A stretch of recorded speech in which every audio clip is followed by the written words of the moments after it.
الحمد لله والصلاة والسلام على رسول الله اما بعد. محترم ورور پوښتنه کړي چې موږ خپل خور یو کس ته ورکړې و او هغه پوډری دی نشه وغیره کې موږ ورته یو چې موږ سره کیننو موږ سره نه کینو دی باره کې تاسو څه وایي؟ نو دی باره کې خو به درته زه هغه خبره وکم کوم چې د قرآن او د سنت خبره ده. دا خور لور چې کله سړی چاله پرشته کې ورکوي نو د دې به پوره تحقیق او معلومات بګي. دا څه حیوان او څه څاروی وغیره نه دی چې بس پړی پکې واچي او بس تاله مې درک او ستا شو. نه، اسلام دې ته خپل حق ورکړی دی. باقاعده د دې رضامندي پکې شرط ده. نکاح ګورې اله صحیح کیږي چې ښځه او خاوند په دې نکاح باندې به دواړه راضي. کوس مثال په طور غالب خو رضا دی خو ستا خور په راضي نه ده نو دا نکاح د سره کیږي نه. پوه شوې؟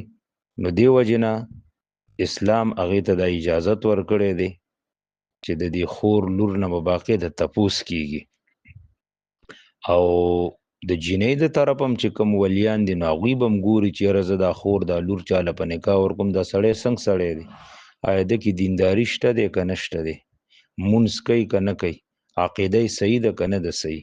الله قرآن کې صاف فرمایي ولا تنکحوا المشرکات حتی یؤمنن ولا تنکحوا المشرکین حتی یؤمنوا.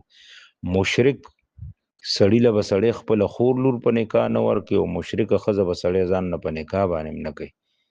دغه رنګ بدکاره ښځې نه به هم سړی ځان ساتي او بدکار سړي له به هم خپله ښځه خپله خور لور په نکاح باندې نه ورکوي.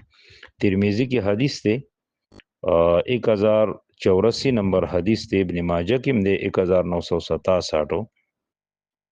ابو هريره رضی الله تعالی عنہ وی چې رسول الله صلی الله علیه وسلم او فرمایل اذا خطب الیکم من ترضون دینه وخلقه فزوجوه. کله چې تاسو په خور لور پسې چا د نکاح پیغام راولېږل او تاسو د هغه د دیندارۍ نه خوشحاله وئ او د هغه اخلاق ستاسو خوښ شو چې واقعي دا هلک دیندار هم دی او دا اخلاقي هم دی، ناسته پاسته هم برابره نه وي، بیا وله خور لور په نکاح باندې ورکړي. نو چې کله یو سړی نشهي دی او دی پوډر وغیره څکي نو سبا به دې ورسره د خور دا ژوند ډېر زیات لنډ او تنګ وي. پوه شولې؟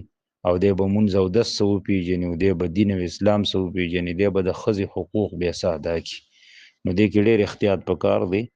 نو که چېرته دی توبه تایب جوړېږي او د دې نشې نه توبه وباسي او علاج یې کېږي او بلکل یې پرېږدي او سم شي او خور دې په راضي خو بیا ټیک ده، که نه نو بس مې ورکوئ وله. والله اعلم. هذا بالله التوفیق.